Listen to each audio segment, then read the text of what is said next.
and still not quite even out of the 60s. And I have to tell you, I'm very happy after this. This Ohio girl normally loves the heat, but it's been a little much for me these past couple of days. So I'm thinking about how nice it would have been for us to all be gathering this morning under the coffee canopy outside of Kilworth. The University of Puget Sound is just a couple of blocks away, and I've been spending a lot of time there with my kids this summer.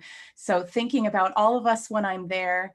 However, I have to say, Barbara, this is my first summer institute where I have bare feet and an open cup of coffee.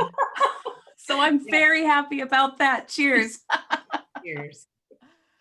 Well, Barbara and I wanted to start with a warm welcome to all of you. We're very excited to report that our first virtual Summer Institute has received a lot of wonderful feedback, and we are expecting, we have had, I should say, over 500 people register. And so our reach, I hope, has been far and wide. And if you are joining us from someplace other than Washington State, welcome to you. And if you are joining us as someone who is not yet a member of American Choral Directors Association, welcome to you as well. If this is your first Summer Institute, we certainly hope it is a memorable one. I wanted to share a little bit of who we are for those of you who are new with us this morning, and talk a little bit about what you should expect to see later today. We are a state chapter of the National Organization of American Choral Directors Association. Our board of 25 hails from all over the state, and we are representatives of choirs from the very young to the retired and everywhere in between. We work with choirs in schools, we work with choirs in the community, in churches, in our neighborhoods, and lately, as many of you are, virtually through our computer screens from home. And we are proud to present the Summer Institute as a way to hopefully provide you with opportunities to receive some resources, receive some music that you can use either next year or at any time in your career. You'll hear from many of our board members and other experts who are conductors from all across our beautiful state of Washington. This afternoon, we will also have for you our roundtables. These are opportunities for you to connect with a board member who works directly in your primary area of concentration, and that will be an open Zoom meeting. So unlike this, which is a webinar format, you will be able to see each other and chat, and your board member will lead you in some informal conversation. That's during our roundtable time later on this afternoon. We will also be presenting to you our reading sessions, which will be quite different from the way we've done them in the past. So rather than attending just a single session or only a portion of the sessions, you will have an opportunity to hear from all of our reading session presenters. All of the music is already available to you through the app that J.W. Pepper has provided for all of us.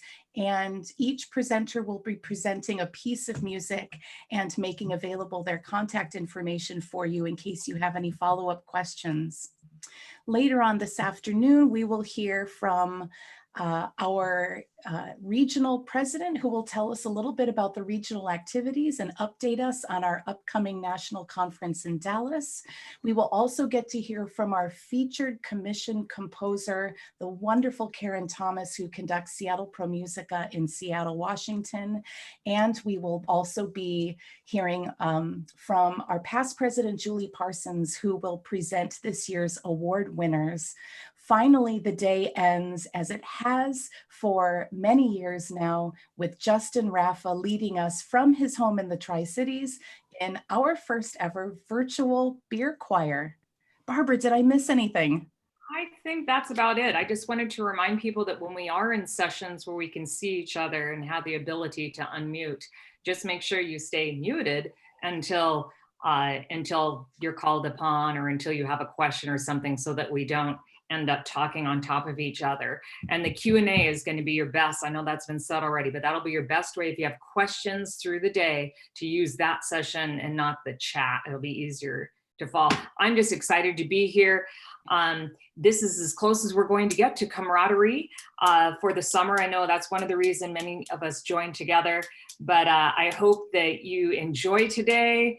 After the beer choir, some of us are in Spokane are getting together for a dinner. Maybe some of you are able to do that in your areas. So enjoy, have a wonderful day. Wonderful. Thank you so much, Barbara. I wanted to also remind you that we have presented these sessions in a way that allow you to get up and stretch and move around. So there will be a little bit of time between each session, but not a lot. So for example, this morning, Barbara and I are going to be wrapping up our welcome pretty soon here. And at 9:15, I will be back with Ariane Emerson and Harley Emerson and Penelope Cruz, where we will be engaging in a wonderful conversation from their roles as the co-chairs of the National ACDA Diversity Initiatives. They're going to share with us some of ACDA's recent work that has also been our statewide recent work about tackling some issues of racial inequity and how do we engage with a wider variety and a greater diversity of students from all across our state and within our communities. So we hope you will stick around and join us for that time. It will be on this same link. I am going to step away and refresh my coffee cup. And, you know, Barbara, I sort of feel a little bit like an NPR announcer, you know. Is this the part where we ask for donations? Yes, send your money too. Yes, or actually, instead of money, how about just more coffee and babysitters? Boy, I could really use some of that right now. Thank you all so much for being with us this morning. Go refresh your cup, keep saying hello in the chat, and we'll be back in about 5 minutes.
Thank you to Reg Unterzeyer for that beautiful interlude. That was from his piece, Nuclear Dreams, which was premiered by Justin Raffa and the Mid-Columbia Master Singers from inside the decommissioned B reactor in the Tri-Cities here in Central Washington. And I see that both Reg and Justin have just pinged some information up on the chat about the piece.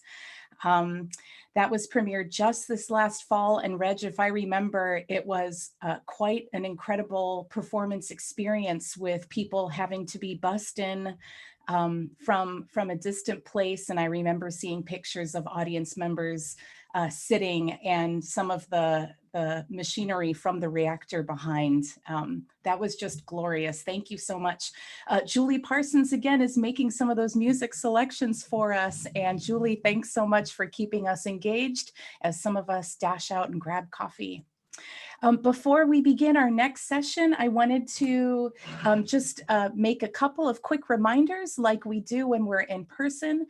First of all, throughout today and tomorrow, I wanted everybody here to know that all of our interest sessions will be recorded. Not every session will be recorded, but the interest sessions will, including this upcoming session. So we all know that being at home is a very different experience, and there are things that take us away and that take our attention away. So if you do need to step away, just keep in mind that we'll be able to make those available for you later on. Also, I wanted to let everybody know that just like a usual Summer Institute, we will be providing a survey for all of you to fill out. The survey will look a little bit different this year. Obviously, we have some different questions that we want to ask, but we will email all of the surveys out to you when the Summer Institute is over tomorrow. And so please be on the lookout for that, and your feedback will help us in the future as we plan more virtual offerings for all of you throughout this next year. And finally, we are offering door prizes this year. There's no actual door. I'm showing you the little doors here in my bedroom that lead to the kids' play area, and I'm crossing my fingers and hoping that they don't burst in here at any point today. But we will be offering some door prizes, and I will be announcing 3 of those towards the end of the day today, and we will have 3 more for tomorrow. So everybody keep your fingers crossed and get ready to claim your mighty door prize. Let's begin this morning with our plenary session. It is my great pleasure to welcome Ariane Harley Emerson and Penelope Cruz. They are joining me in a conversation around their roles with the Diversity and Equity Initiative Standing Committee out of the National ACDA office. Penelope and Ariane, good morning to both of you. Good morning. Good morning. Thank you so much for being with us here in Washington. I'm really excited to let you know that in a normal Summer Institute, we have about 200 or 250 people who attend. This year, we have over 500 people who have registered for the Summer Institute. And I think that's actually more than we have members in Washington. So I'm really excited to share what you have to say with so many people. And this has been a great motivation and love of ours to expand into this area of diversity and equity. And so thank you so much for being with us. I would ask that if both of you would introduce yourselves, let us know where you're calling from and what your role is in ACDA, and also what you do with your work and anything else you might want to share. Ariane, you want to go first? You go first. You go first. Age before beauty. Good morning. I am calling you or Zooming, how would everyone say this, from Brooklyn, New York. This is not the view outside my window. This is a view that I took, a picture that I took while walking along the harbor there. But that's New York City in the background. I am high school choir director at White Plains High School, which is in Westchester County, a suburb just north of New York. It's a school that is about, I have to change, my demographics are wrong. It's about 50% Latino and 20% Black and 30% white, somewhere along in there, but it's a very diverse school district, and it runs the gamut in terms of diversity of economics as well. I've been there for a while now, but I grew up in Wisconsin and taught in Chicago, outside of Chicago and in Milwaukee, and then in New York, both in independent schools and in public schools. I am just recently, poor Ariane, but just recently left being chair of the Diversity Initiatives Committee, which I'd served on since its inception, because I am, as of July 1st, the president of Eastern region of ACDA. So that's what I'm doing now. And I think that's it. Ariane. Good morning, everyone. My name is Ariane Harley Emerson. I am the Director of Music and Operations at the Choir School of Delaware. I'm calling today from my home studio, and outside of Philly. It's in Havertown, Pennsylvania. So it's basically, I can throw a rock and hit Philly, the Comcast Center. And it's great and wonderful and hot today on the East Coast. I am the chair of the ACDA National Diversity Initiatives Committee.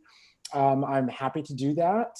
I will tell you a little bit about myself. As Penelope did, I grew up in Baltimore City. So I grew up in what would be kind of what you would think of in the normal kind of urban kind of upbringing. That was definitely what I had. It was great. I always tell people it was wonderful. I loved it. I embraced it. And it was really the power, the transformative power of choir that really made a difference in my life and my educational pathway. And from a young age, I basically did choir in a program like the choir schools through the Peabody Conservatory. So I've basically been doing choir school in this kind of model of choir for my entire life. So it's exciting, and it's a privilege to serve ACDA in this way. I would also like to just let you know that my kind of area of interest is in intergenerational choirs, and perhaps we'll talk a little bit about that today. My choir is an intergenerational choir, so yes, the focus is on students. We have second grade through high school, but we also have adults that sing with the kids as mentors. So it is a very different kind of program. So it's a program from urban kids, and we have volunteers who come in and sing with them, help them with academics and all of that. So that has been a great opportunity for me to really see the power of inclusion and what it means to be an inclusive person and to create an equitable choral community. So we'll talk a little bit about that. So thanks for having me. Thank you both, Penelope and Ariane. It's such a pleasure to have you with us. I wanted to let everybody listening know that both Penelope and Ariane will be available for a breakout session after this is done in case you have any questions that you would like to ask. If you have any questions that pop into your head right now, I will be monitoring the Q&A feature. I don't know that we will actually answer them during this particular session because I know that Penelope and Ariane have a lot they want to share. But if you put a question in the Q&A here in Zoom, I will write it down and make sure that if it doesn't get answered during this session, I'll pass it along and they might be able to answer it in that breakout session afterwards. I'm not really monitoring the chat very closely, so if you do have something that you want to say that pertains or that you think you would like Penelope and Ariane to hear, just make sure to use that Q&A. This session goes until 10:05, and then we'll give Penelope and Ariane and myself a short break, and we'll return for that breakout at 10:15. All right, so Penelope and Ariane, what personal experiences have led you both to be so passionate about serving on this standing committee? Ariane, should I start? Yeah, we'll always have you start. How about that? Okay. So as I said, that I grew up in Wisconsin in a suburb of Milwaukee.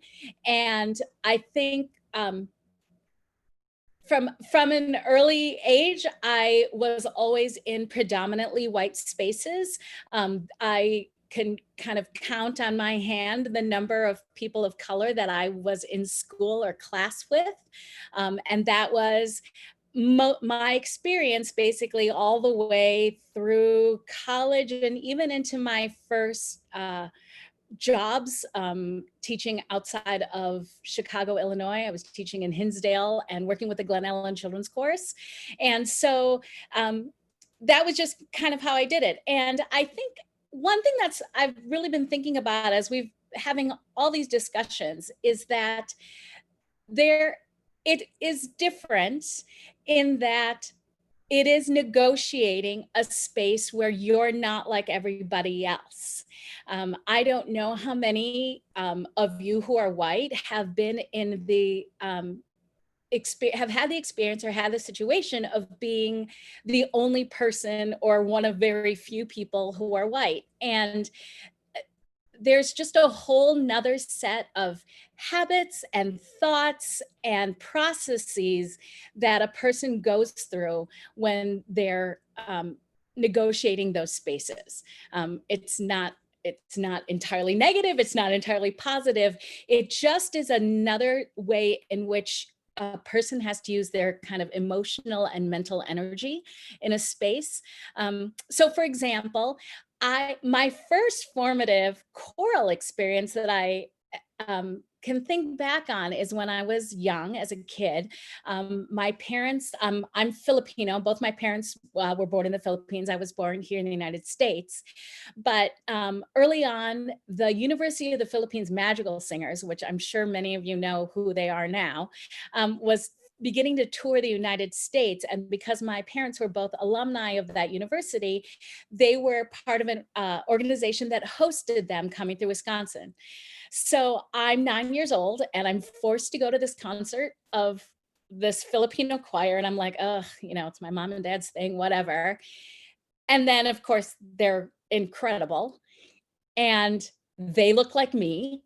And I don't know, but I feel like that really imprinted on me that is something that I could do and something that I could be. So even though I was going through school and being, I was always involved in music. I played piano, I played viola, I was in youth orchestra, all that kind of stuff. In my mind, I think I also knew that this was a part of what I was going to do. So then when you go to college, you go to conservatory or I went to conservatory and I did my master's degree. And again, it's mostly white spaces. And then I'm in the ACDA and I'm doing all this stuff. And I'm really just so happy to be doing what I'm doing. But I would notice that as I walk into rooms or I'd walk into sessions or I'd walk into rehearsal that there weren't that many people who weren't white. I was explaining to somebody that I had this habit of I was explaining to somebody who was white, that I would go into these rooms, these rehearsals, whatever, concerts, and I would count. I would count to see how many people, and she was like, why would you do that? And I said, well, you're kind of looking, you're always hoping that you're going to find people who are going to understand in some ways how you're negotiating the space, right? That you're not the only person doing it, that you're checking. And again, that's an energy and a social, it's not bad, it's not good, it just kind of is, but it is different, right? Like, I think we all walk into professional conferences and there's all the, oh my gosh, am I good enough? Do I belong here? What's the word? Imposter syndrome, all of that. And then you're going to couple that with the fact that it's with that you don't look like everybody else and your experience is not the same. And most of the people in the room don't understand the experience that you come from. So going into this diversity initiatives committee, and then, let me backtrack one thing. So then as I'm moving along in my career, I noticed that I'm meeting eyes across the room with other people of color, and we find each other and we have the talks and we're having conversations about what it's like. And we joke because we call each other cousin. And then in fact, one time I had my cousin, Elisa DeCaney, who's at Syracuse University. Somebody's like, are you really cousins? And I was like, oh, no, she's from Brazil. But so we were having all these conversations about what we're doing and how much we love the organization, and yet how in some ways ACDA and our choral spaces are failing us or not in being inclusive as they want.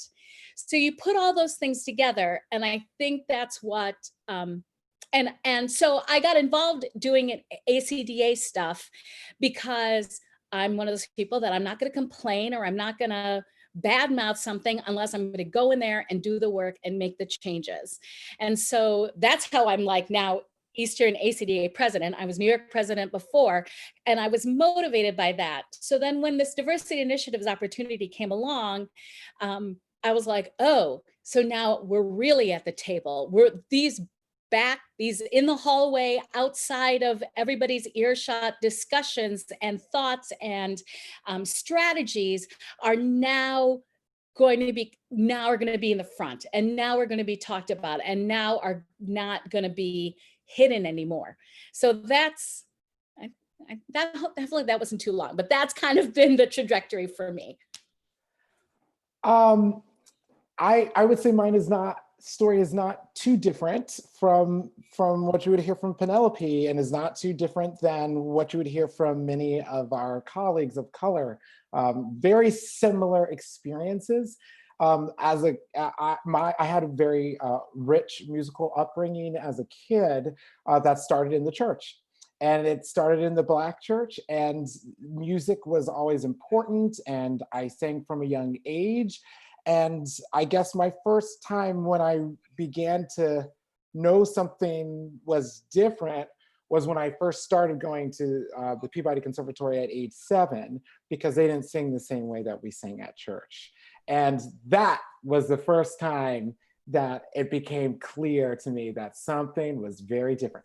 That was the first time I was the only Black kid. It was the first of many experiences that would become, quite frankly, everyday life.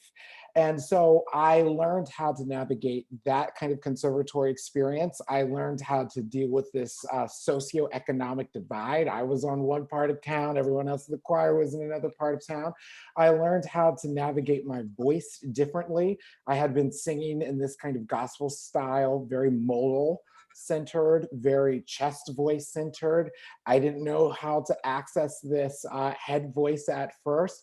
So there was a lot happening along with trying to, make friends, and learn the music, and sight read, and learn theory.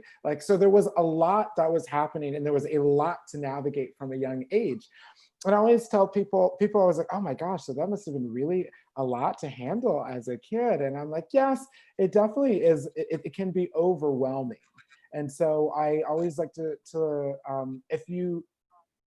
my experience is what I went to, and I had a great and a rich experience, but I know that I am now in a position where I can help people be more thoughtful about the experiences that they create for their students and for their choral communities.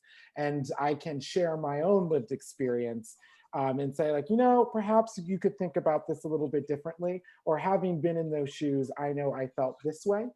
I also became aware of a lot of biases from a young age about what I like to say is fairly discriminatory or prejudicial practices within the choral community with what music is valued and what music is not valued.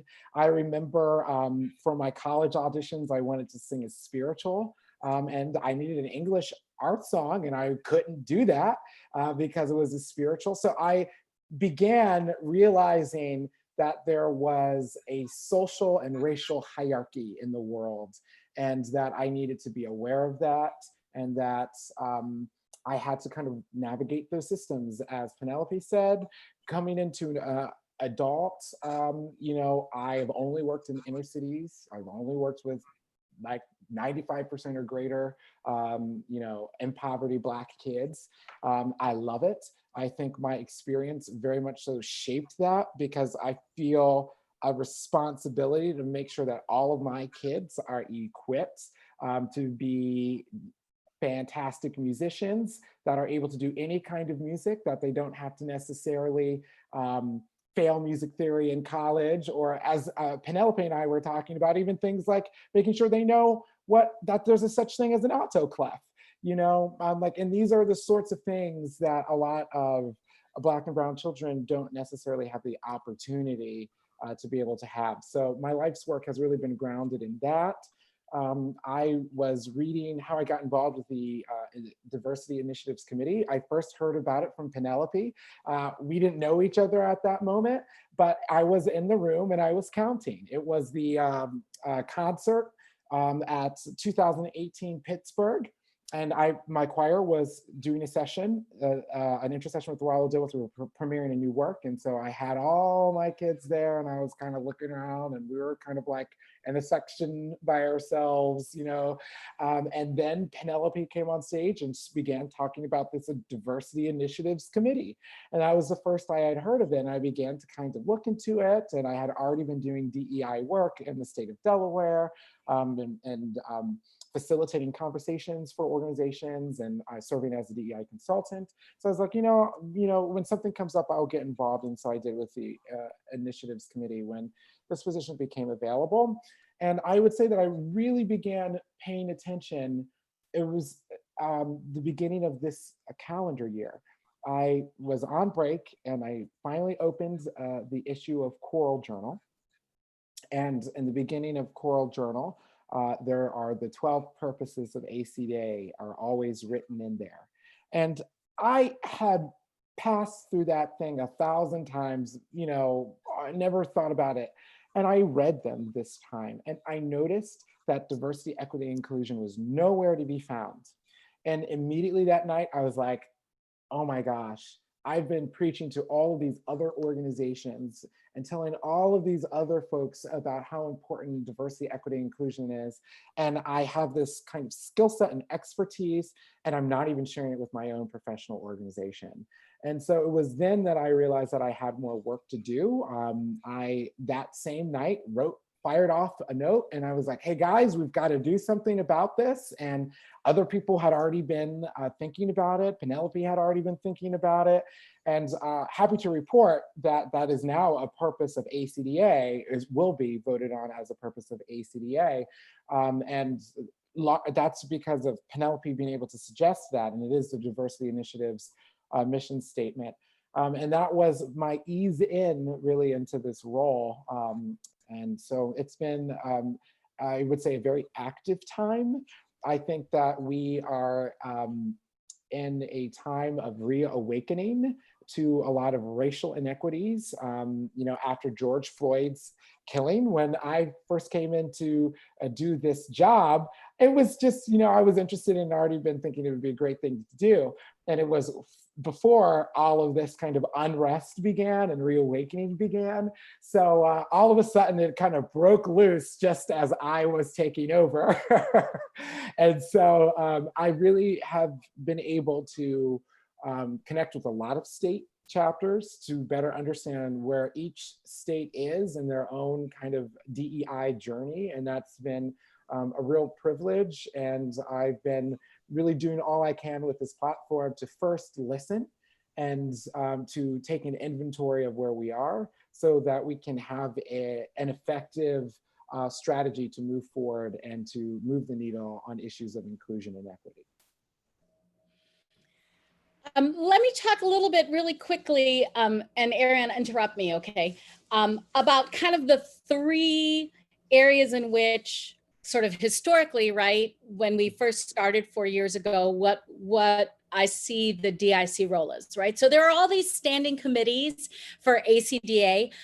We are not in the office. None of us are any of these standing committees. None of us are paid. None of us really have any power to say, except that I think that we work as the committee, then all of the standing committees work to both advise the Executive Council of ACDA on matters that for us have to do with diversity initiatives. I think so they have the Executive Committee of ACDA, which is made up of all the the past, future, and current presidents of the national organization. They have consulted with us, asked us to provide a perspective that may not have been there on certain issues. So that's one way. Sorry, my air conditioner just went crazy. And then the second, in addition to being that that kind of counseling sort of arm, I think we also act as a liaison or maybe even a megaphone, right, to amplify voices. So if people, especially colleagues of color who are kind of out there, they know that there is this committee and through whom they can voice their concerns, raise awareness, get some answers, bring something to attention. When we began, all we had was a name, and Eugene Rogers was the chair, the solo chair at that time. And we really had to decide what it was that we wanted to do. And so Ariane, I have it here. Ariane mentioned the mission statement. It actually took us a long time to just kind of come up with what is our purpose, right? So I'm just going to read this to you. The mission of the Diversity Initiatives Committee is to foster diversity and inclusivity in our membership, ensembles, and repertoire through active engagement with underrepresented choral musicians and potential choral participants. As a result of this inclusivity, the committee plans to bring about a broader definition of choral excellence to maintain relevance through the expansion of both the reach and impact of our profession and its musical scope. So in some ways, right, it's like hugely broad. There's actually nothing in there that mentions race, that mentions color, right? Except that we talk about, right, it's a little bit coded, right? Like underrepresented. So who is it that we weren't seeing or hearing from or whatever in ACDA? And so what that mission statement has tried to guide is changing both systemic things within our organization and also just the personal, right? I just, when Ariane first came on, we had this conversation about how many times someone has come up to us and told us of minor to major like microaggressions and just straight out questions like, why do we have to do that music? Or who is that? And people wouldn't even turn around and say hello to me in the elevator on the way to sessions. And right, so there's this whole gamut of what we're trying to work on. And then you go to things like, how come when I go to the regional conference or the national conference, every face, or like 97% of the faces there are white faces, when we know that's not who's all making music everywhere else, right? Mm-hmm. So we've tried to change things like, one of the first things I know that we did was to be on advising for auditions, both for choirs and for honor choir participants, changing the requirements, changing, like for the honor choir, changing what they actually had to sing to try to make it less, I guess, right? Like having people come into an honor choir is gatekeeping. And why are we making them go through obstacles and hoops that aren't equitable or aren't going to make sure that we are as inclusive as we could be? I think the direction that we've started with and hoping to go forward with is knowing more of the story of the choirs that are auditioning to perform, right? So that I'm going to call your attention to, there was an article in the New York Times that was basically saying we need to get rid of blind auditions because it's now contributing to being less inclusive. And just go read that because I feel like that's, at some point, everybody's on like a really high level. There's such a high level. But then maybe you take the choir whose story is different than all the other stories that we've already seen in conference. That's the kind of, so that's sort of like the underlying systemic kind of ways in which we're trying to change, or we have tried already to change in ACDA. And we just kind of keep going with that and to be that voice. But Ariane is the next, so I'm gonna let him go. Yeah, so these are really wonderful things for us to all think about. And there are a couple of things I wanted to expand on as we move forward and what we're going to be doing with our agenda. One that I think is just so beautiful and most poignant to me about the mission statement is the word potential.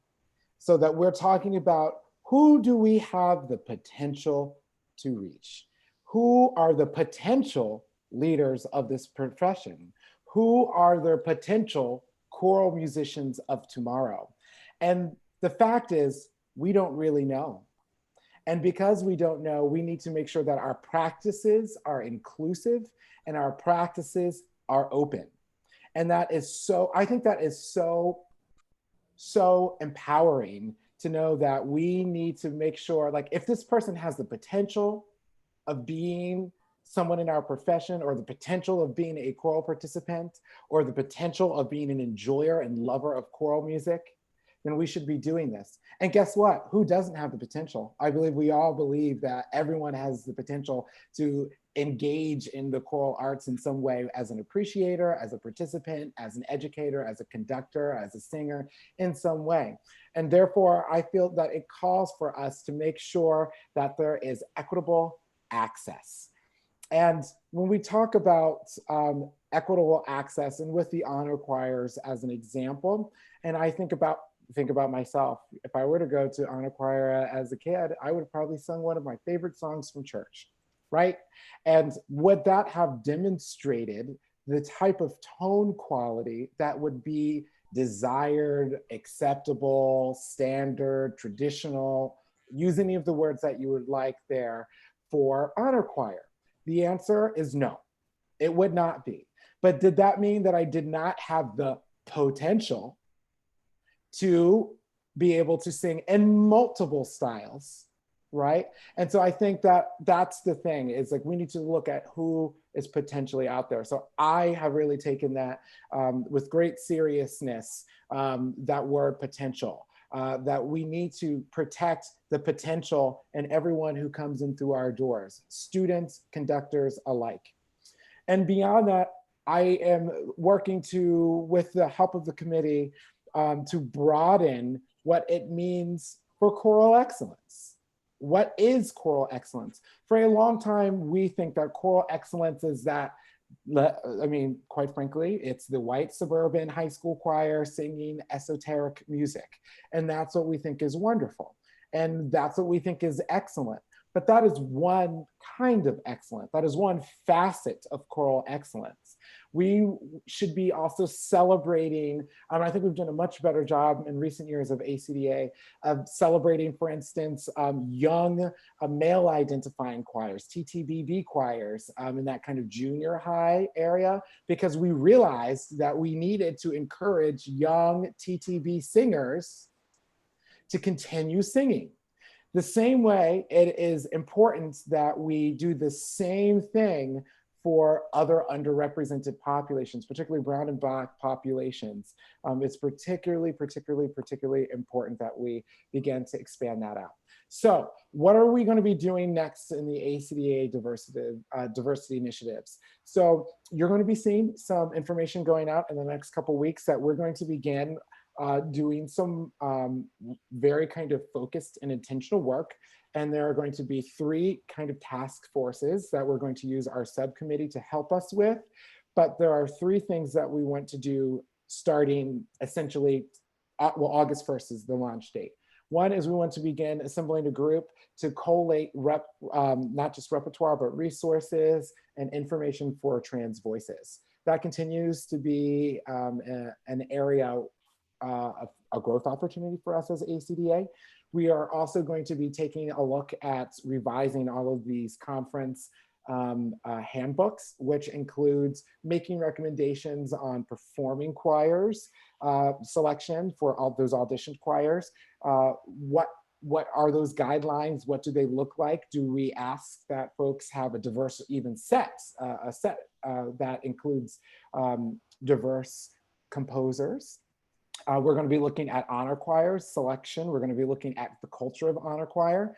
For me, I understand that yes, we can, talk about different sound types and different audition practices, but if we want kids to come back, underrepresented kids who are others to come back year after year of honor choir, we need to consider that culture. Do they feel like they're the only chocolate chip in the cookie? Do they feel included?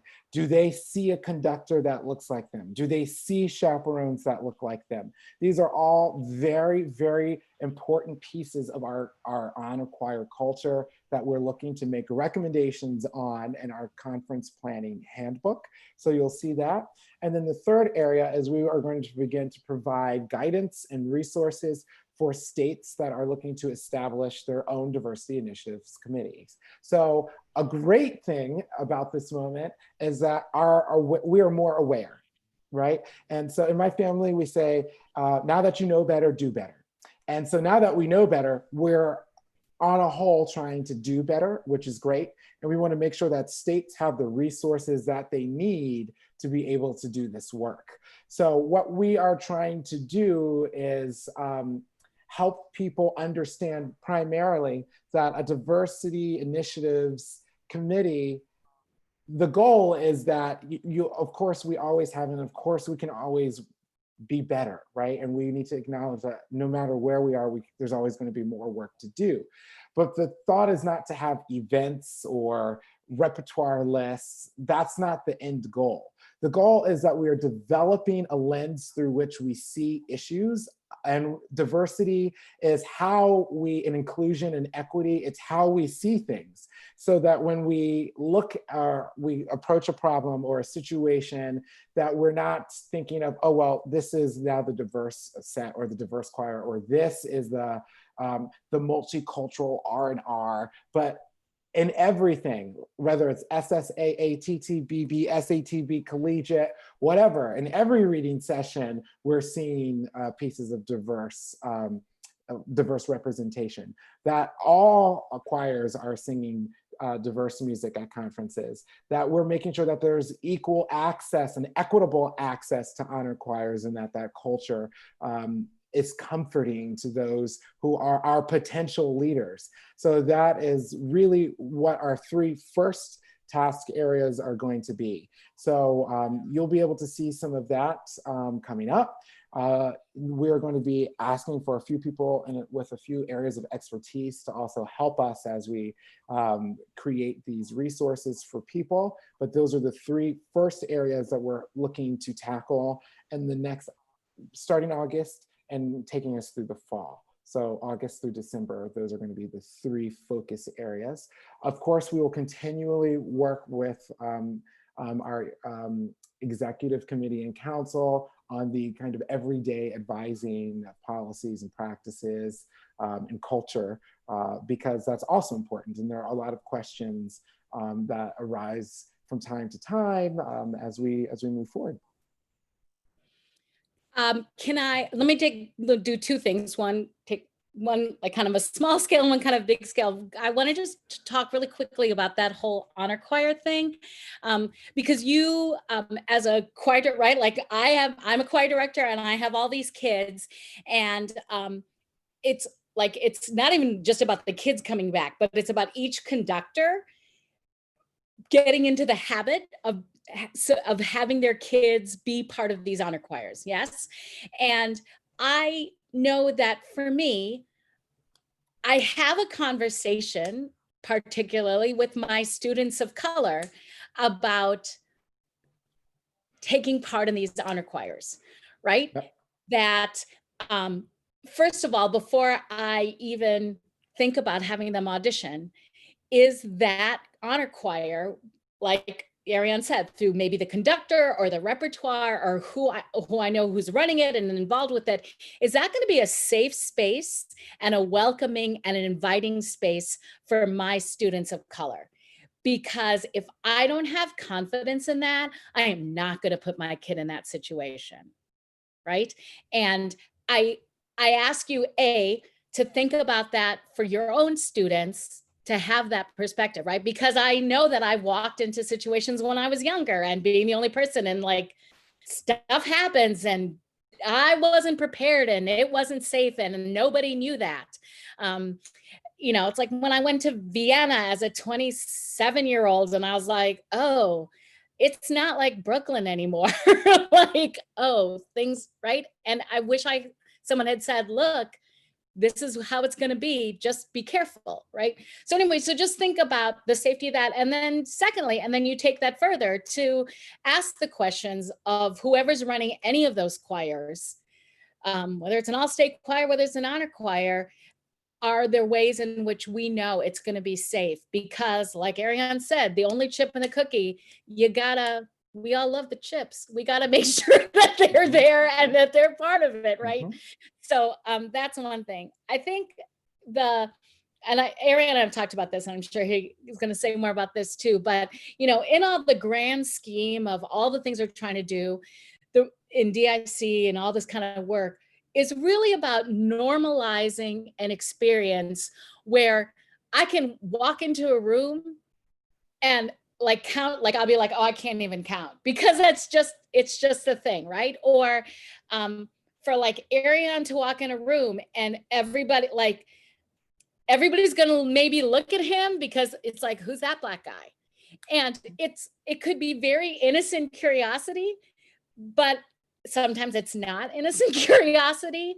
Or even if it's innocent curiosity, it's presented in a way that doesn't make a person feel so great. And I think just the normalization of being in a space where everybody is really there, everybody's really welcome, everyone comes in on the same insecure footing, right, of being worried about where they are professionally, that's really, you know, mission statement and all this kind of stuff. We just want all of these spaces to be really safe in every kind of way for everybody. And I would also like to jump off and say this one important thing. A lot of the things that we're talking about, you might be like, hey, I want to get to the goods. I want to get to the repertoire. Well, who are the diverse composers? What is the performance practice? How do I do this spiritual? How do I do this gospel music? And like, I always like to say, let's hold on a second. We're not even, that's like trying to run before you can walk. But there's a lot of internal cultural work that each organization, each conductor needs to do. I have places that I can grow. Penelope has places to grow. We all have places where we can grow.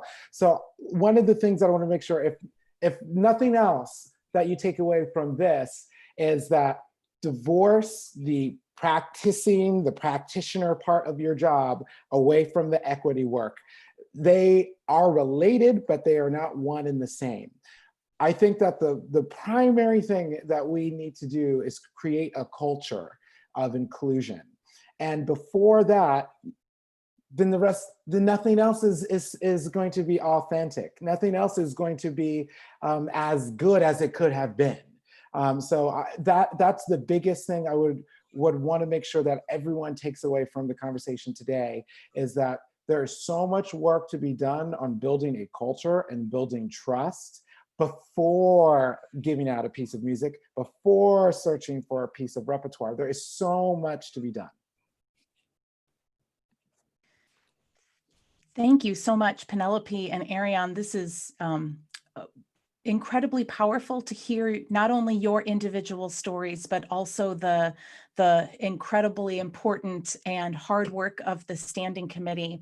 I know that we might only be listeners here in this format, but we are all leaders when we go back into our classrooms and into our communities.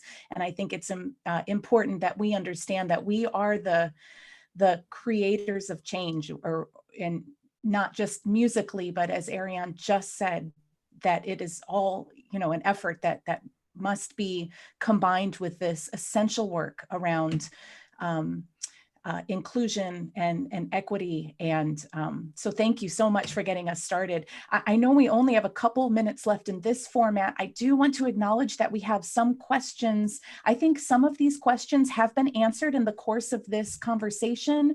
I would invite those of you who have specific questions about how can you help in this work. I did see Ariane put in the chat that he is calling out for anybody in our state or anybody listening who is an expert for trans voice, or who might be able to help find experts for the trans voices in our community. So if you have a specific question, please stay, and at 10:15 we'll come back to this link. And the very first question was, are there any recommendations on existing spaces for people of color choral educators? And I would let that person know, and anybody else here, that tomorrow morning at 10, we are providing an opportunity for musicians of color to meet. And that will be with Casey Castro, who's a member of our board. And you can find that in the schedule on the Summer Institute landing page. Penelope and Ariane, we do have a couple of minutes before I wanted to let all of us take a quick break. Do you have anything that you'd like to say in closing to the larger group before we move to the smaller session? Yes, I would say the time goes by really quickly. If you have questions, please do see us in the next one. I know that I often get a lot of questions about some basic resources that I can share with you about what should I be reading, how can I begin this work, for myself. I also, if you have questions that you would like to ask us, please don't be afraid in that session to do it. Like, hey, am I being a cultural appropriator? Hey, I'm a white person doing this. Is this okay? Like, this is a great opportunity to ask. We'll be honest with you, and we'll of course be gentle and encouraging. So please do ask those questions. I think that everyone needs to know that it is okay to ask questions, because we are all learning and we are all growing. Nothing is off the table. If you're like, well, why do Black people sing like that? Well, let's talk about it, okay? And we can actually give you an answer as to some of these questions.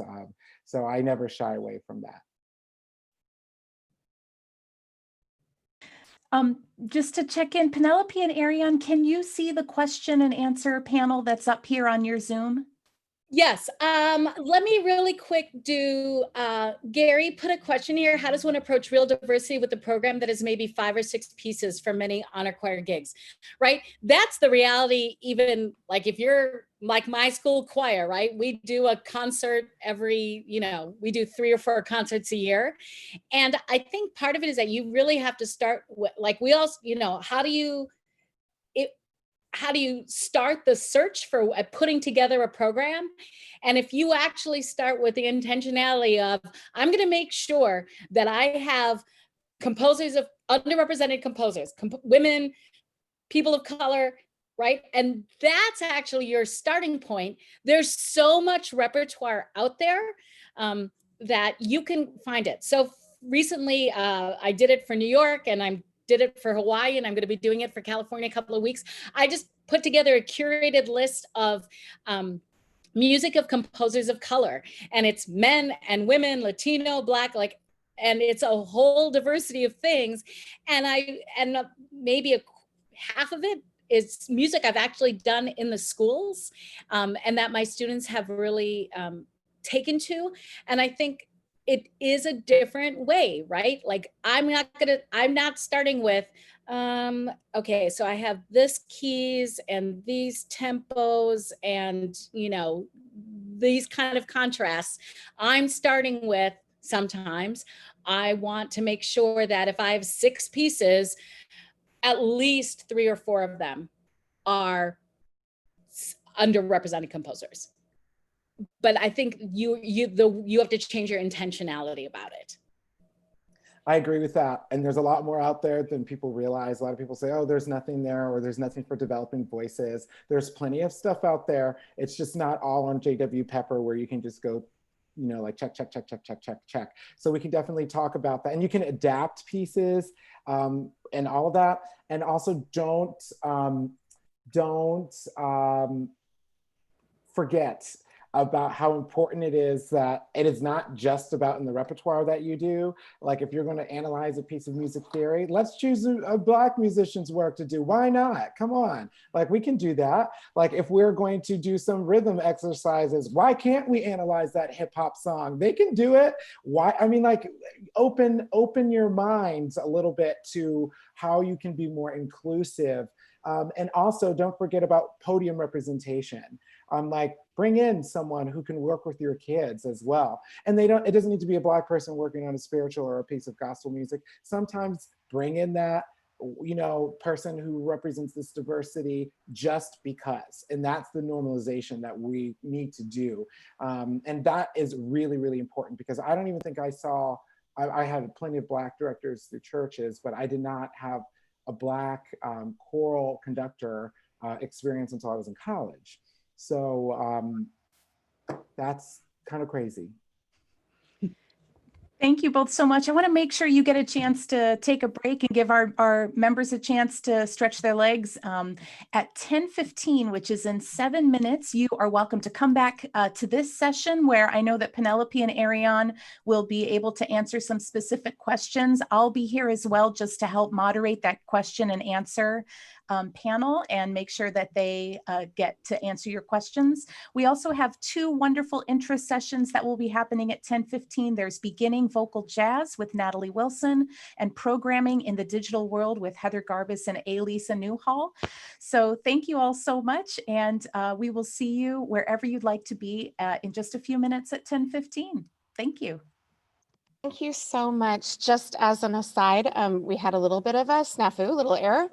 And we'll be putting up a new link to the Beginning Vocal Jazz webinar in just a moment. That'll be up live on the SI attendee site.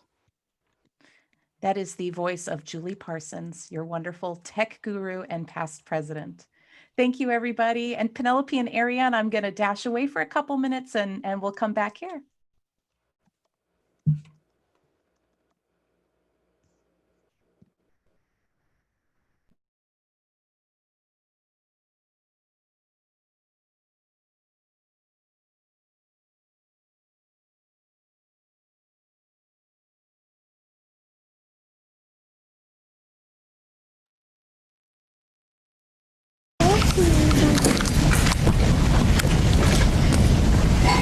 Thank you.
And we're back. Gosh, I really do feel like a radio host. This is really something else, this new virtual world of ours. We're here in our question and answer opportunity with Ariane and Penelope. So again, I would encourage you, those of you who have stayed, if you have specific questions, please use the Q&A feature. I will be monitoring that. I'll also try to look over at the chat every now and then if you choose to use the chat function as well. And so I think we have our panel of questions here, and I think I'll just turn it over to you, Penelope and Ariane. If there's another question on this panel that you'd like to answer, go for it. I'm also taking notes of all of them on a Google Doc that I'll share with you over email when our session's over. Great. Erin, should we do those? We were on the phone really quickly. Do you want to go? Should I do the honor choir one first? Yeah, let's start there. Okay. So Krista had a question, which I think is like the one for everybody, right? Huge aha for me is how flawed our rep expectations are about honor choirs and solo ensemble and all state, all that kind of stuff. Should we create specific honor choir experiences focusing on different styles of choral music to make it a truly authentic experience? Can we offer more honor choirs? Okay, I'm just gonna say I did this. So starting in 2012, I think. Yeah, 2012, I became chair of honor choirs for Eastern Region or Eastern Division at that time. And I was glad to have that role because you get to change whatever you think isn't right. And one of the things that I started with is we actually had what we called a Latino rep honor choir.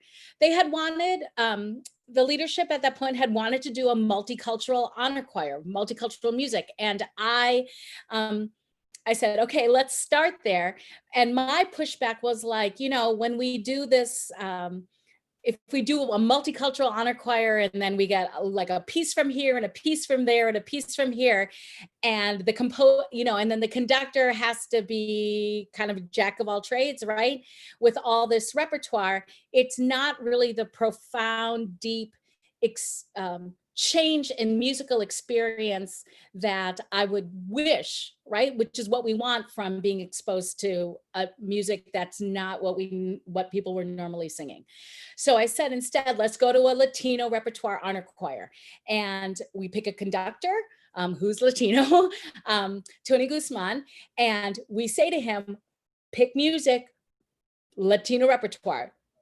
Again, that's huge, right? That's like a gigantic thing, except at least it's somewhat more focused, right? And that was the first time we did it. And of course we had people who are like, I'm not Latino, can I be in the choir? And that's kind of the point, right? That if you are Latino and you hadn't been part of that, you might be like, hey, that's me. I'm going to go in there, right? Like that's the space for me. We're going to sing in Spanish. And so I'm not going to have to, right? Or Portuguese, right? Brazilian Portuguese. And then, and secondly, we knew that the students would have this great experience with Tony and be like really immersed in this repertoire, and not only those students, but those students' teachers who were their sponsors, the ACDA folk who were making sure that they get into this choir, and they're going to be working with them on learning the music. They're going to see their kids singing there. They're going to see that their kids can do that repertoire. So then they could take that repertoire and do it in their own home choirs, right? Like that's I think was a really powerful thing. And one of the things that was interesting about it is that we had limited that to 11th and 12th graders and collegiate, though I don't think we had very many collegiate people participating.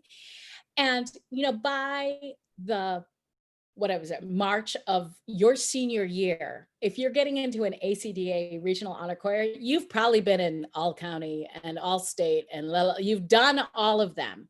And you've had these really wonderful experiences. But then doing a Latino repertoire honor choir is a completely different kind of engagement with music, engagement with a totally different kind of repertoire. and a conductor, right? And he was so lovely. And at the end, he's like, they worked so hard and we were singing in Spanish. And sometimes I would just talk to them in Spanish because I forgot that they didn't know how to speak Spanish. Like, it was just such a wonderful experience for all of them. We may, in all of these All-State Honor Choirs, people are singing in like a million different languages. But in some ways it was like, it was only Spanish. I don't think they did any Brazilian pieces in that honor choir. So I think that's a way. And then in subsequent years, we had a Chinese repertoire honor choir, and then we had a South American honor choir, so repertoire. So I think that's another way to go. And it's also, it expanded the numbers of high school kids that we could take into the honor choirs, right? Because we had the sort of standard regular SATB honor choir that did a mix of repertoire as well. But then next with them, there's also this kind of specialized experience. So I would advocate for it. I feel like that was a really great experience for everybody. Even the people who weren't sure that they wanted to do that were really happy. I know my students were thrilled. And I think the other thing I can't underscore it enough is that think about the ripple effects of how many teachers were able to learn that repertoire. Because the truth is, we aren't getting a lot of this repertoire when we're in correlate classes and such. And so it really is important that if we want to educate ourselves, that we have to give ourselves these opportunities. So I'm glad that Penelope did that. There's a question here. There's a couple of questions about the how do I do gospel or spirituals with my all-white choir? This is something I talk about very, very often. And I'm very passionate about this sort of thing. So first I'm going to say, let's take away gospel and spirituals and first understand that they are two totally different idioms and two totally different ways to engage folks. So this also ties into another question that was asked. How do I engage people of color to be in my program? What do? I have, yes, I'm in an urban city center, but we do a lot of Bach and Brahms and all of that. So people are like, how do you get these kids to do that? I don't start there. I don't at all. I do a gospel piece every year, and our first concert is a gospel extravaganza. It's not a spiritual, because a spiritual is just as foreign to your Black kids as any other piece from around the world. It is not their lived experience. It is not something that they are like, oh yeah, I hear this in church. Not at all. It is just not the same thing. So I want to dispel that myth. But I do think that you can use gospel as a great way to get people through your doors, of course, being inclusive. Now let's talk about it. No matter what you do, you want to do your homework. You want to do your homework on performance practice. That's very, very, very critical. There are a lot of things that you can do, and we can chat offline about making your performance more authentic sounding. First, I always tell people, take a listen to some really good gospel choirs and write it in the score. Just like you would write anything else in the score, you should do the same thing with gospel or spiritual, any piece of music, to be perfectly honest. That's part of a score study. But anything that's a matter of performance practice, you want to write in the score. Do not be afraid in gospel music to teach that it is coming from this liturgical tradition. You know, we get really freaked out sometimes with gospel music because it says God and Jesus and all of those things. There's a way that that can be contextualized in an educational setting. And then there are also plenty of pieces that have texts that are a little more neutral. All right. So you can, if you're worried about how people will respond in your school, your district, there are plenty of gospel pieces that are out there that are a little more neutral in their language. So that might be a starting place. Nonetheless, do not divorce the Black church experience from gospel. The repetitiveness, understanding how the dynamics are terraced, you need to understand what the Black church experience is like, and that call and response to the pastor, and the growing enthusiasm and the different what we like to call are different modes of worship in the Black church. Like we have a praise mode and we have a worship mode. And they are yes, different tempos, but they are very different in their style of delivery. They're very different in the way that they are sung.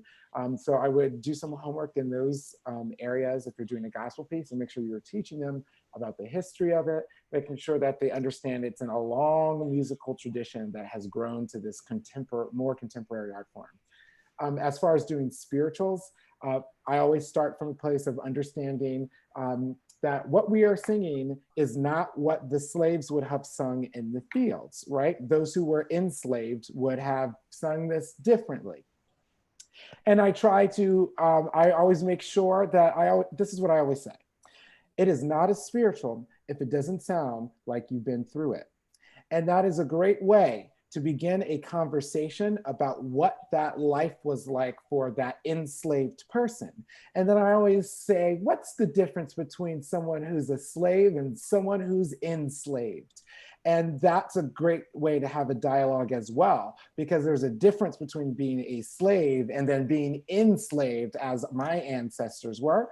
And then that's a great entree into talking about this idiom. It's a great way to talk about the functional quality of the music. A lot of times I'm like, why are we singing these spirituals so fast? If you were working in the field, at what tempo would you want to be working at? I'm sure it's not at 150 beats per second. So let's like do that a little bit slower. So we start to talk about the functional purposes of these songs, of these work songs. We then begin to unpack the text. They are usually responding to scripture or our scripture, though we know that there's a deeper meaning almost to all spirituals. And so we talk about what that meaning will be. If we know what we're singing about, just like if we were singing in French or German or Latin, we know that we will bring a better performance, a more informed performance to that music, a more informed interpretation. So that's where we start. And that doesn't matter if you're Black, brown, yellow, purple, green, because let me tell you, a lot of my Black kids also don't know their history because it's not taught in the schools. So I feel that it's just important to teach white, Black the same way. It does not matter. It does not matter what that student looks like who comes to you. You're going to teach them just the same. You're going to say, this is a great, wonderful piece of music. It is a great piece of art. As such, we are going to analyze it in the same way that we would do Bach or Beethoven or Brahms or any other piece of music that's in the folder. We're going to talk about the historical context. We're going to talk about the social context. And I'm going to show you and help you in singing this music. As far as the performance practice, I always like to say, make sure you realize that the performance practice is different between gospel and spiritual. It's different in the scooping. It's different in the attacks. The consonants in gospel are hard and often asked for it, where the consonants are left off in spirituals, and we soften those consonants. So there's a lot of differences between those two, but I think it's a great way to engage students in our history. And I always like to say, this is our history.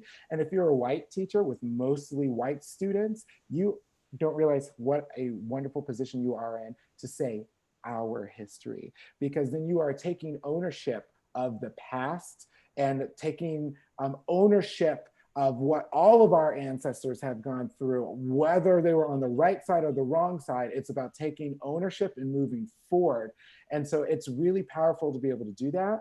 And it's really powerful to say, like, hey, we want to do it at this tempo, or hey, we would sing it this way, and this is the reason why. And hey, this is what the dialect was like in the South, and it was because it became from these types of African languages. Or hey, in the church, we use this darker vowel in this aspect and a brighter vowel here. Notice how it corresponds to your range and when you're singing, and that the lower that you're singing, it's a more darker rounded sound, and the higher you're singing, it's becoming more spread and more bright, right? So those are the types of things that you can do with working with your choir. Do not shy away with it. Do not feel like you are only appropriating if you aren't doing your homework and you neglect to teach the culture and you neglect to teach the context, and you are only appropriating and you're also appropriating, shall I say, if you forget to close the loop. Inform yourself, inform your student, and close the loop with informing your audience. So whether you do that through program notes, whether you do a vocal demonstration, whether you speak between the piece, that is what I see as the biggest misstep. And then you can also use that informing the audience process to say, we are bringing as much authenticity. We love this. Here's some great other choirs you can listen to doing this. And we enjoyed learning about this culture and this history, and we're pleased to present fill in the blank piece. So that's what I always recommend if you're in a mostly white context, to make sure you're doing that full loop and you're closing that full loop. I'm going to preach a little bit after what Ariane just said and back it up a little bit and say, look, the reality is, Ariane is, it begins with that intentionality, right? When I was talking about how do you program. Ariane, people like him, like me, that have learned this, it's because we went in with the intention and we were treating the music and the repertoire with the same amount of respect and inquiry that we used when we gained those tools in our choral lit classes to study music of Brahms and to study music of Bach. And you use those same, right? Like, think of all the recordings we listened to be like, oh, I like how they did Bach. I like how they did Bach. Oh, I wouldn't do it like that. Do the same thing with recordings of music that you're not well versed in. And the reality is that students don't own in their heart any kind of music unless they are enabled to perform it, right? A piece, right? When I went through this whole thing too, where I was doing a lot of spirituals with my choir, but at the same time, we were also learning Bach motets. They were both impossible in different ways for students to own them personally until they learned how to approach them. I was taught by professors who were like, if your students aren't good, that is your fault. And that's really hard to hear, but the reality is that your students are limited by your own limitations. And so you, like Ariane was saying, you've got to do that homework, you've got to do that. And that's been the problem, right? Is that we have this generation tradition of this is the music that we do in choirs. So expanding what excellence is, expanding what the standards of repertoire is part of doing this work. And I'm sorry, Ariane, I just want to let people know, as you're putting questions into the Q&A, if we get to the end of our time and your question isn't answered, we'll make sure that someone from the board reaches out to you from our board, and we'll make sure we get your questions answered. So a lot of people are posting anonymously. You're very welcome to do that, or to use your name, and then I'll know how to reach you. Sorry, Ariane. No problem. I was just going to say, do you want to do the next one? Yep. Yeah, I'm going to do the one at the very bottom that says, I'm a white teacher going into a predominantly Hispanic middle school. Okay, so I'm going to give you the name. I'm going to type it in the chat so that everybody can see it. And I'll when Ariane is talking, I'll go get a link. Gentleman named Ahmed Anzaldua, who's in the Twin Cities. He's Mexican Egyptian and just got his doctorate at University of Minneapolis. He was involved in that Justice, what's it called? The Justice Songbook. Yes, the Justice Songbook. Mm-hmm. The Justice Songbook. Anyway, he has a whole website where he's talking about music from South and Latin America, and specializing in music that's like what we would think of as from colonial times, right? From way before. From like music where you're like, oh, that sounds like, right? So he has all that there. In fact, I used his resource when I was putting together my Composers of Color reading session. And one of the things that came up was I picked a piece that was arranged by Ramon Noble and Raymond Noble, right? Noble. And what Ahmed taught me was, oh, Mexican choirs are singing repertoire by him, arrangements. He's arranged like 1,000 songs, Mexican folk songs and written pieces. And if you were in Mexico and you were in a choir, that's the music you would sing. I don't think you can probably get more authentic than that if that's the kind of thing you were looking for. So that, I think that's a way to start. If you just start with that resource, and he has a choir called Border Crossing, and if just, thank you. If you go ahead, you'll see a lot of stuff. And I think that he's a great person, and he's completely lovely, and really wants to make sure that this repertoire is being shared. And just phenomenally accessible. So we'll answer questions. Like, you can contact him through his website, avail around on, he will, if you have questions, I would say don't hesitate to reach out. And to that end, I would also invite everyone to join the Diversity Initiatives Facebook group, because if, like, no one person has all of the answers. But if you join that Facebook group and you post there, it's a moderated group. So we do actually make sure that all of the posts are legitimate and that people are responding with great resources and all of that. But that is the place that you can go to ask your questions, like, hey, I really want to do a fill in the blank kind of piece. I need some suggestions, or I'm struggling with X, Y, and Z. Can you give me some suggestions? We will see that. You'll get the answers that you need. And there are already a lot of people who are posting resources there, like, hey, I cataloged to X, or hey, I cataloged to Y. And that is one of the places that you can go. I just wanted to take one question very quickly. Is about how to create a culture of inclusion in your own classroom, and what resources that you can look for about that. I would say that I would be looking at resources that are just more general, because I think we need to step back from the music a little bit sometimes. So I recommend books like, I think it's better when you understand the inequities. So inform yourself about those inequities. Reading How to Be an Anti-Racist is a great place to start. Reading The New Jim Crow is a great place to start. I know a lot of people know The 7 Last Words of the Unarmed. Eugene Rogers has put together a resource page where there are a lot of great resources there that talk about racial inequities, and particularly those issues of police brutality in America. So I think making sure that you are a visible ally is important. Like, making sure that people know that it's okay to be in your room is important.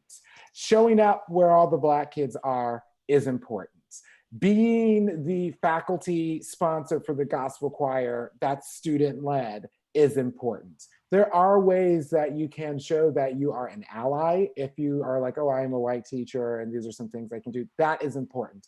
If you're an elementary school teacher, having Kadai hand signs that aren't white, that's important.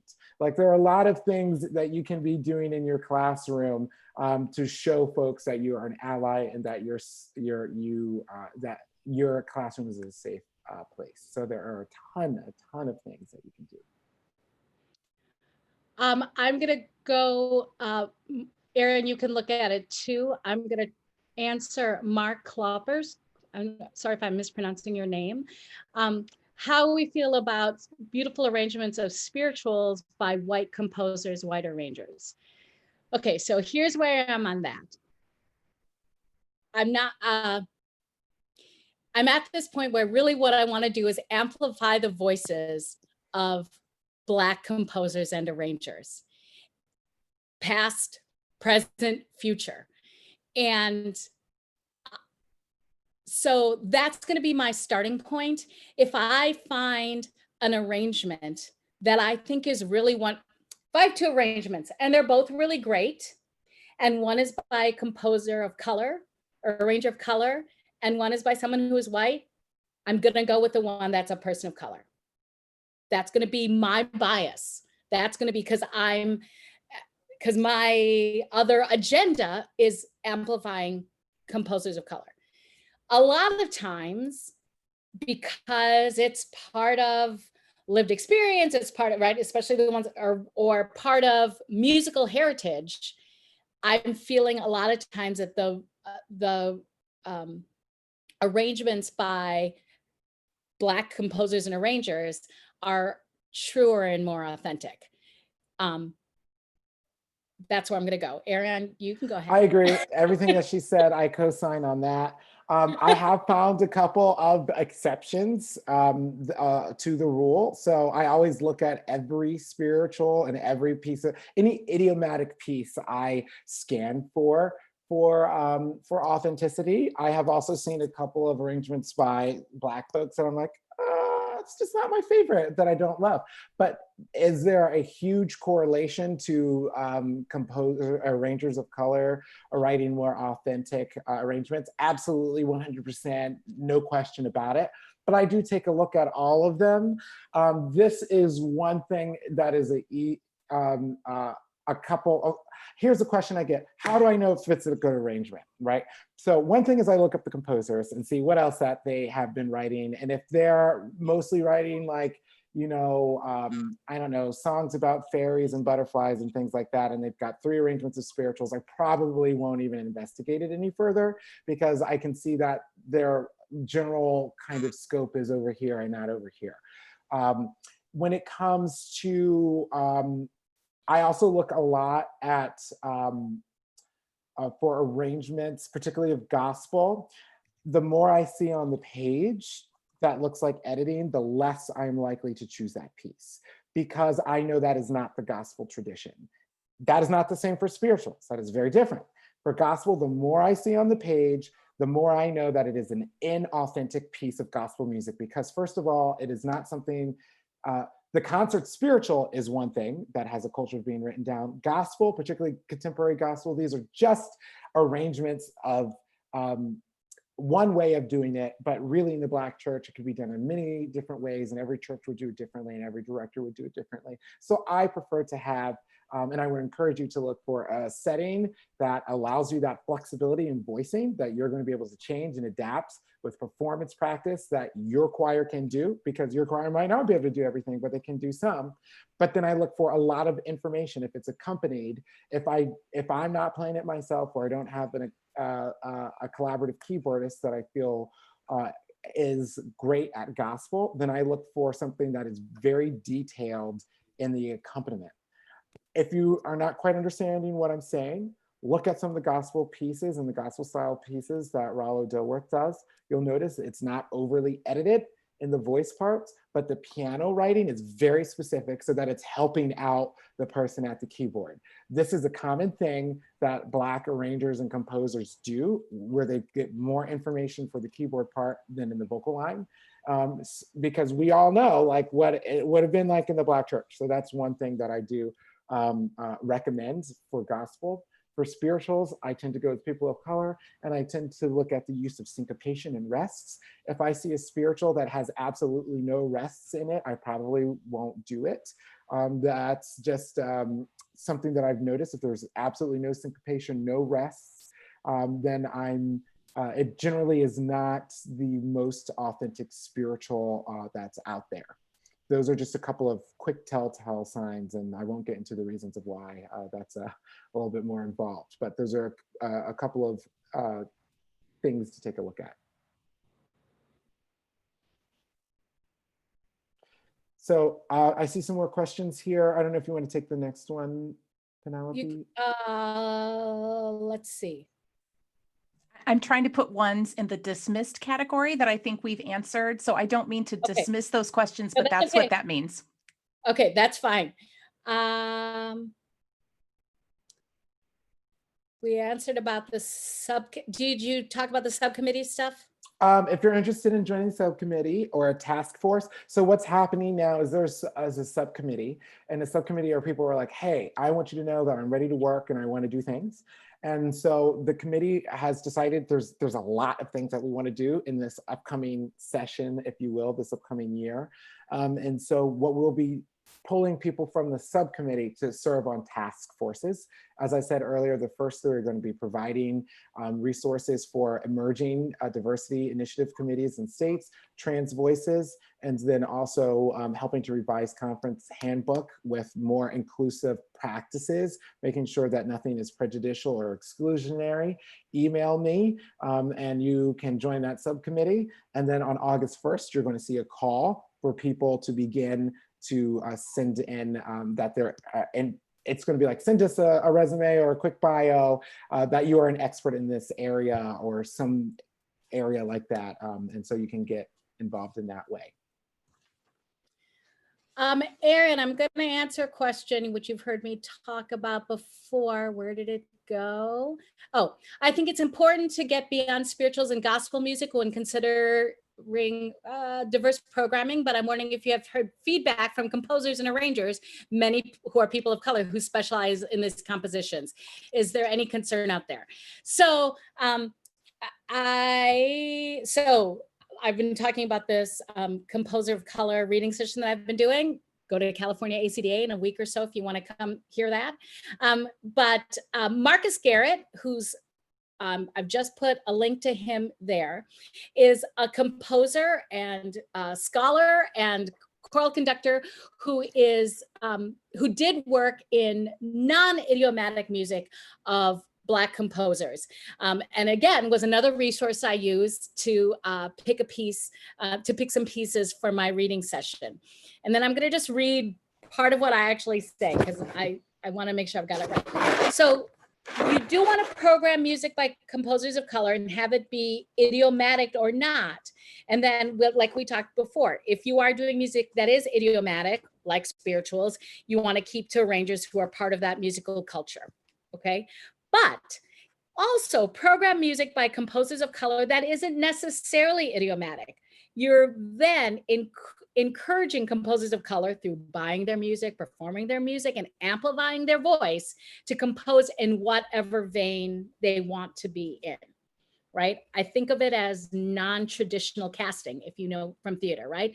So non-traditional casting is defined as the casting of actors of color in roles where race, ethnicity, or gender is not germane. So sometimes when we're doing music, the race and musical cultural idiom of the composer is germane, and sometimes it isn't. So, right, you just don't want to pigeonhole anybody, but you also want to make sure that you're doing all of that. Does that make sense? Absolutely. I know there's a lot of questions here. There was one about equity and resources. Go to the Facebook page. There's a lot there. A lot of experts are in that group. So post your question there if you need to be pointed anywhere. I do have a web series called And the Beat Goes On, where we've had a lot of equity conversations.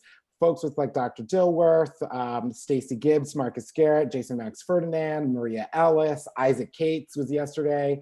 The Diversity Initiatives was on there. It's Felissa Barber who talks about, who's coming out with a book about diction in spirituals. Isaac Cates yesterday was talking about gospel, how to do it. Monday, we're having Dr. Eileen Gunter, who wrote In Their Own Words, where she has pulled up interviews of slaves that are living in the Library of Congress, and she's talking about how they were originally performed, and then taking that thread through to concert spirituals. That's on Tuesday. So there are a lot of equity conversations that are happening there. If you're like, oh my God, I don't have time to read a book, but I have an hour to spare for these different things, you can listen. So there are a ton of conversations that you can listen to on that thread. So that's one resource that you can also use in addition to the DIC page. Before I forget, I want to mention, I think she's out there, Angie Broker, who's now in your neck of the woods. Hey, Angie, was on the committee originally with me and is a great resource as well. Angie, you know, hey, miss you already. So just want to make sure, yay! I just want to make sure that you know that you have somebody right now with you all, right, who was really involved in doing this work and in informing what Diversity Initiatives Committee was doing. Boy, Erin, we have this question, and maybe I think we need to make this like an entire webinar at some point, which is thoughts on initiatives to make predominantly white choirs more safe and inclusive for singers of color, and how to encourage singers of color to join the said choir. Yes. Yeah. Right, like I talk about this all the time. There is no perfect way to start. Let's acknowledge that. It's important that you do start. Hands down, don't be crippled and do nothing, because by doing nothing, you're communicating that you do not care. So this is not one of those things that you get to sit on the sidelines. You're on one team or the other. So please realize that you need to do something. Whether that's creating representation through repertoire, you can have conversations that are age appropriate with whether you have students, whether you have community choir, you know your own communities. Those should be, I always like to say that you start from, oh my gosh, people look different. And I'm going to give everyone a piece of paper. You get a yellow piece of paper, a blue piece of paper, you get a black piece of paper. And then we say, guess what? If you have this piece of paper, you get a Jolly Rancher. Well, why don't I? Well, I ran out, right? So you can start with age appropriate conversations that are that simple to kind of teach these sorts of lessons up to community choirs, to having conversations with them about like, hey, why aren't we an inclusive community? Can we bring more folks into our community? Dialogue is key, dialogue is important. Make sure it's done on a developmentally appropriate, that it's scaffolded in an appropriate way, but do something. Like doing nothing is the worst thing you can do. If nothing else, have the conversation with your all-white choir that says, hey, why don't we have any students of color? Why don't we have any singers of color? We're going to do this piece. You know what? We don't have any singers of color, but there's a great church down the street, and we are going to do this concert together. And then that way our membership can meet one another. People forget, Black choirs are not hard to find. They are not hard to find. So, and we are a friendly bunch.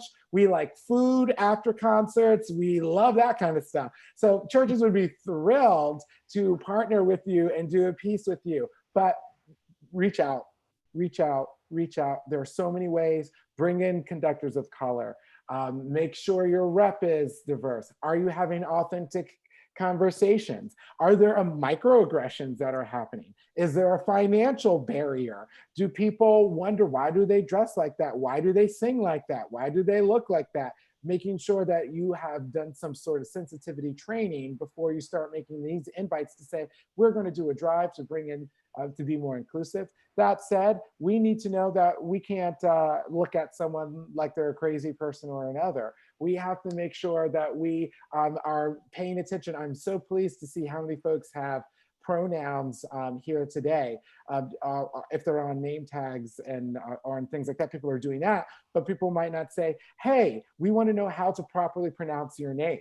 Like just simple things like that are going to be important. If you're like, well, I don't know like what to do. You know, at the beginning of every school year, what we do is we ask every single student to say their name, then we all repeat it, and we record them saying their name so that we can practice. There are things that you can do to make sure that you are being welcoming, that you are being inclusive. So Penelope, I know you're about to jump in. No, I mean, all of that is really great specifics. Again, you start with intentionality that you see them, that you see your student, right? It might make you uncomfortable, be like, oh, that person's Black. Oh, wait, I'm not supposed to see race. Like, let's be done with the like, I don't see race part, because race is part of who we are. And the race does inform what people's experience is like in the world, like I said at the beginning of this whole thing today, right? So, so recognize that and let them know you recognize that, and then let them tell you the story about how that does inform their world and the way in which they manage and negotiate the world. And you're going to learn the things that you will learn, right? That inquiry will really inform how you change things. You know, I think about like the work that I do, because I don't really understand necessarily what it's like to be food insecure and to come out of poverty, right?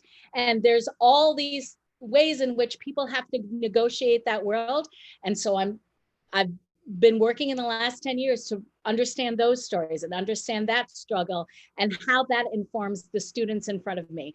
And I think you do that with all of this, with race, with class, with all of And I see there's a quick question here that is from someone that is saying about closing that loop, essentially about educating the students, educating self, educating students, educating audience. It sounds like it's a mostly white congregation. How do I, in this context, close that loop? I'm a part of all of the church Facebook groups. I'm an organist, so I do a lot of church music. And during this COVID time, many people have been recording their services and have been writing a lot about what the music they're choosing to do, because we're doing a lot more of instrumental music and telling people like, oh, this is a Bach chorale and you can hear this hymn, right? So I think that that is a wonderful way. It does not need to be extensive program notes. That is one thing. Even giving out a little insert that you can do in bulletins, anything that you can do. If your pastor gives you time to talk about it, it might not be time, it might interrupt the worship flow, but there's at least space to do it in the bulletin. And some music directors I know have started already like a column of like, this is what we're doing next week. Be prepared for this next week. And it's just like an ongoing column that they have, or it's on their website, or they post about it. So I think there are a lot of ways that you can close that loop. I'm wondering on this most recent thread that we're talking about, my experience for the most part has been that my singers, whether they're students or adults, are ready to have this conversation. And a lot of times they're really eager and glad to have the invitation to be pulled into it. I do wonder if some of our attendees might be thinking about what happens if they're faced with a singer or a parent or a colleague who's maybe not ready to have that conversation, or who is exhibiting discomfort to the point where the conversation maybe can't happen or can't be fruitful. I don't know if you have any thoughts about that. Yeah, I have lots of thought about that. You know, I do a lot of this kind of work professionally about like having uncomfortable conversations. Like, you want to have an awkward conversation, I'm your guy. So what is important is that we need to be aware. We all know a lot about our communities, unless you're walking in right away and you need to then take the time to study and better understand and interview your community and have separate conversations. But by and large, we all know the communities that we're dealing with. And what I always like to say is scaffold, scaffold, scaffold, scaffold, scaffold, scaffold, right? Every conversation should be scaffolded. So like, let's say in your, like, if you're like adopting a child and you have an open adoption and you're like, I want to talk to my child about adoption. The time that you start talking to that child about adoption is when they're an infant. And it's not because they fully understand, but it's because it's giving you the opportunity to practice, to tell them about their birth parents and the process and how much they loved you and they made this adoption plan. And that's why we are so lucky to have you in our house and in our lives and all of that. Equity is no different. We're going to scaffold that conversation and in a developmentally appropriate way. So if you think that someone might be uncomfortable with the conversation, day one, it might be like, let's talk about some facts that are here. These are facts, these are objective things that we can discuss. We can say that, look, our community does not have many Black and brown people amongst it, and we're going to talk about reasons why that might be. And you might limit that conversation for the first day. Just because the conversation ends on that day is not the end of an arc of a larger conversation. Take these things in small chunks and small pieces, and you will know if you have been in your community for a little bit of time, you will know what is appropriate. But I never encourage just start saying like, today we're going to talk about race and inequity in this country, because this problem is 400 years old and we are not going to break it down in one conversation. So that's why I always say scaffold, scaffold, scaffold in a developmentally appropriate way, because there's scaffolding needed in every community. I don't care if you're in an Ivy League school where everyone theoretically understands colonialism and power imbalances and ecosystems. That should still be a scaffolded experience. Just like if you're teaching a piece of music, you're not going to say, sing this Bach motet from the beginning to the end. We're going to break it down. We're going to rehearse it in sections, and we should use the same roadmap for equity conversations. It's all about normalizing what the new experience is going to be, right? None of us we're totally uncomfortable in this COVID choir from home kind of time. And we know that the normal is going to be new. And right, so I think it's the same kind of thing. You have to start, like Erin was saying, start those conversations, start the scaffolding, that actually talking about race is going to be part of what we do. And keep, keep chipping away at it in that way. And I would say, like, you can start the conversation even non-verbally. Like, there are so many things that you can do in a non-verbal way to start a conversation. Like, let's say, like, you've never done a non-idiomatic piece by a Black person. You've only done gospel and spirituals. Well, guess what? We're going to do something different, and we're going to talk about this composer. And we're just going to talk about this composer and be like, oh, this is Marcus Garrett. He is an African-American, male-identifying composer from Nebraska. And you go into it, and you talk about that composer.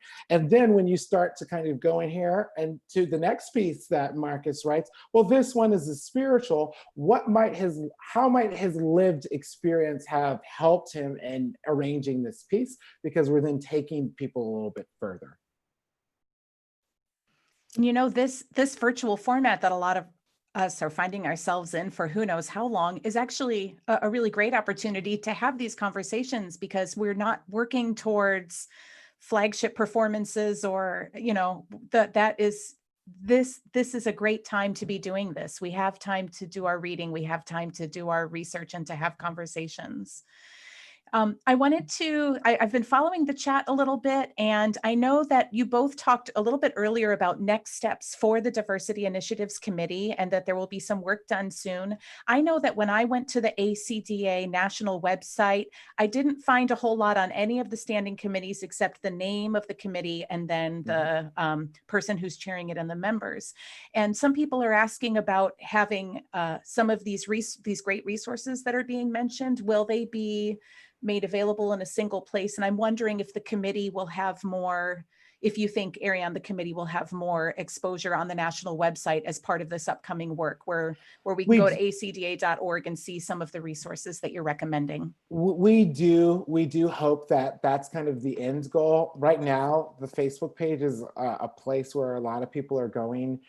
So what we would love to do, of course, this is like so huge and expansive of a project to collate even just all of these resources, because there are so many and there's no like package deal.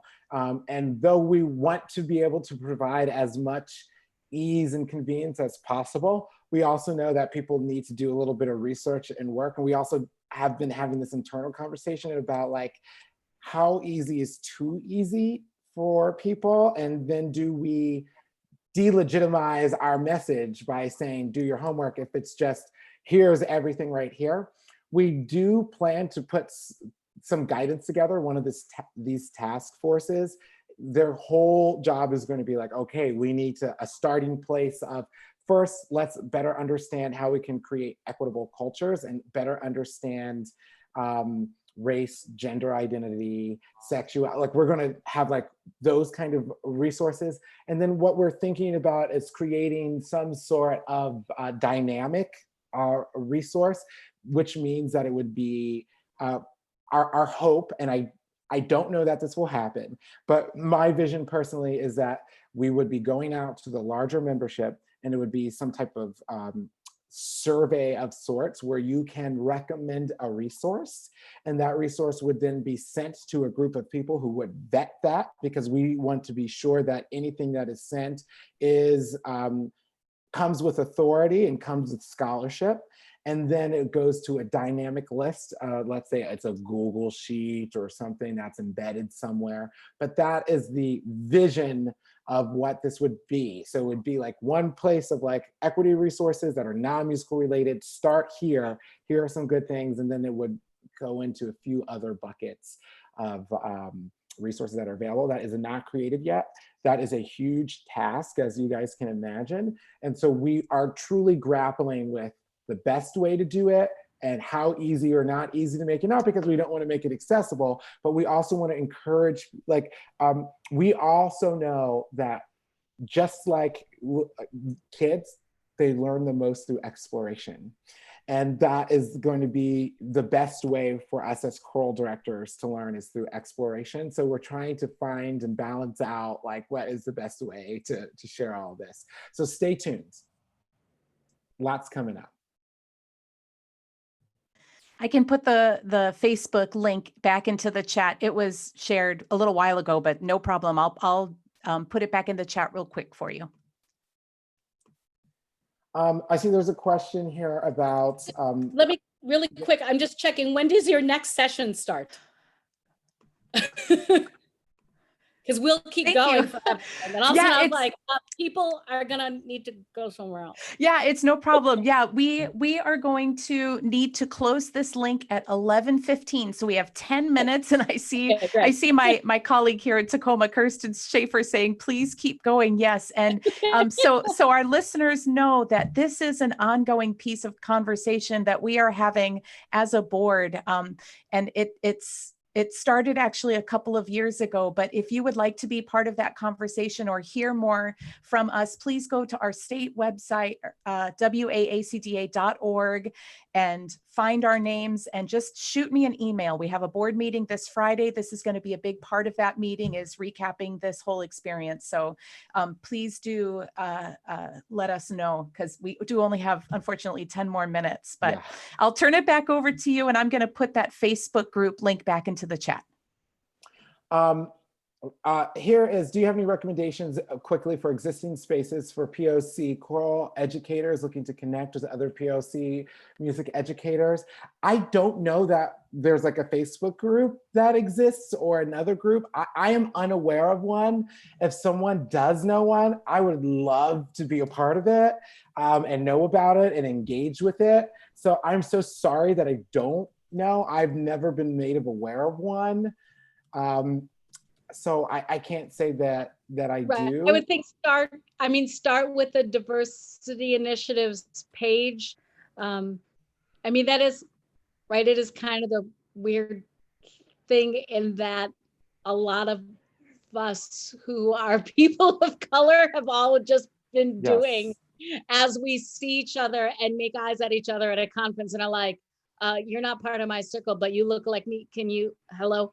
So we've been doing that, but I don't know if there's a like formalized one, because and the other thing is, not everybody's got a different perspective, even if we're Yeah. all not white, right? Yeah, I would say that like pretty much like the vast majority of conductors of color and educators of color in our field, many of them are a part of that DIC group.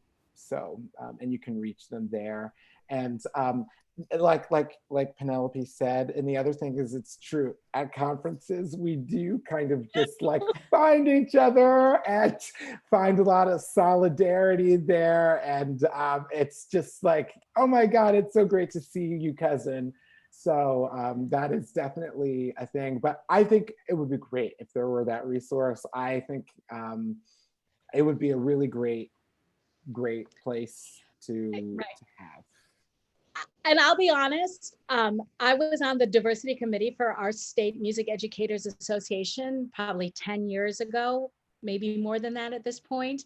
And we wanted some people of color who were part of our state music organization wanted to start like an affinity group, like a teachers of color. We wanted to have like a reception at our conference, and it just wasn't, it didn't fly, because the people in charge felt that would be threatening, or in some way, just to caucus would be in some way, I don't even know. I don't even know. Yeah. But it just didn't go. So that's why sometimes it has been informal and outside of the normal sphere of power and how things are going. So that's another thing that, we're trying to change. Absolutely. And then I think just the last bit, there was a question about an intergenerational choir. Yes, the Choir School of Delaware is an intergenerational choir. We are non-scholastic, meaning it's not an actual day school. It's all after school. It's in inner city Wilmington. We pick up the kids, give them a meal after school. They have a mandatory study hall during that afternoon period. They have piano lessons, voice lessons, all of those sorts of things. They have one-on-one mentors that they meet with once a week. There's tutoring, life skills, all those sorts of things that we need to make sure that our students are going to be successful and launched into their post high school selves. We have second grade through through high school, and then we have all adults. Yes, the adults are all background checked, and we try to have a 50-50 ratio. The kids are predominantly Black, and the adults are about 50-50. I would say. So there's white and Black adults. We've got those who identify as Asian American. We've got those who are Black. We've got those who are Latinx. So we really do have a mix. We pride ourselves on probably being one of the most diverse choirs in our area. Because our choirs tend to be mostly white or all Black, or they tend to be just, I would say Black or white in our area, not too many diverse ones. So it's a challenge in the fact that you have a second grader and like a pro music teacher singing in one choir, but it provides for a lot of opportunities for mentoring. And so when these kids have different teachers every year and crazy home situation, we have a transient population, we have some that are homeless, we have some that have violence in the home, that we find that our program is particularly great for them because we are singing with them and alongside with them for many years. Like we've got people graduating who will be seniors this year who have been with us for 11 years. So it's a long-term commitment. And I really hope that there are more intergenerational choirs, particularly in urban centers, because there is a need.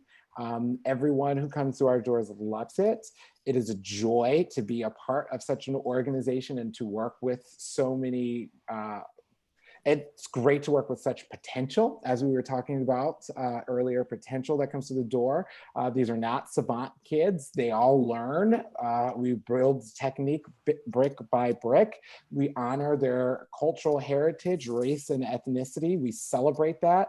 Our program celebrates, all of the diversity that's in there. If you're a purple person, guess what? I'm going to find a purple piece for the choir to sing. So, and that's what we believe. And we live those values. And it's really a great experiment. And I really would encourage others to do it. There are about 3 or 4 programs that are now modeled off of ours. And it can be done. Yes, it takes a lot of money, but these kids need it. And beyond that, they deserve it. And I think choral communities are the best places for mentoring to happen. Thank you both so much. This has been such an incredibly rich and meaningful opportunity to have this conversation with both of you.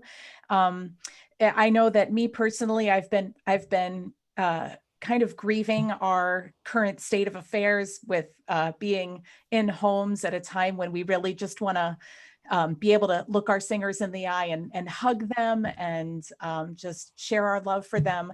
But this is one of those amazingly wonderful opportunities that has come out of that, is being able to have this time with you in this way. And I know as our state board president, I'm really excited about what we can do as a board engaging in this work. And I know our members are excited to see what they can do when they go back into their classrooms and into their churches and their communities. And so what a great way to start the Institute. Those of you out there, will you join me in thanking Penelope and Ariane for their wonderful, wonderful time with us this morning? I know they all wish that they could show their faces to you to thank you in person. And I know they're sending their thanks through the chat. We are going to give everybody the chance to step away now for about 15 minutes to stretch your legs and maybe grab some lunch. Come on back for a roundtable opportunity. The roundtable links are separate links. You are being personally invited by your R&R chairs to join them in a time of informal chat and conversation. And that will start at 11:30. Penelope and Ariane, thank you both so much for being with us. Thank you. Thank you. Thank you.